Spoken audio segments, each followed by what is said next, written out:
Welcome to this quick guide on unmuting a group on WhatsApp web on PC with the latest update. If you've ever needed to hear group messages again without missing a beat, this is the video for you.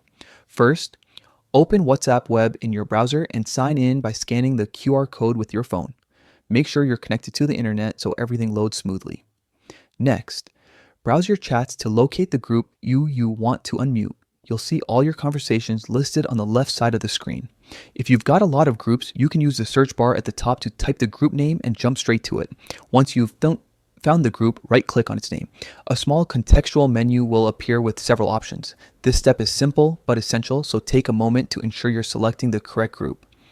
From the menu, click on Unmute. If the group is currently muted, this option will appear.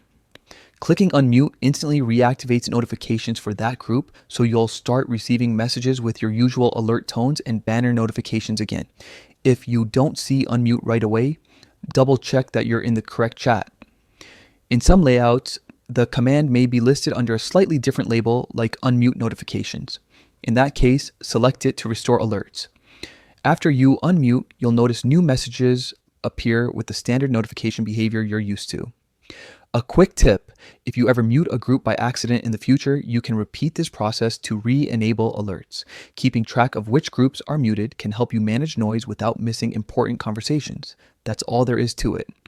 With the latest update, unmuting a WhatsApp group on web is fast and straightforward, requiring just a right click and a single click to resume notifications. If you found this helpful, consider saving this as a quick reference so you don't have to hunt for the steps again.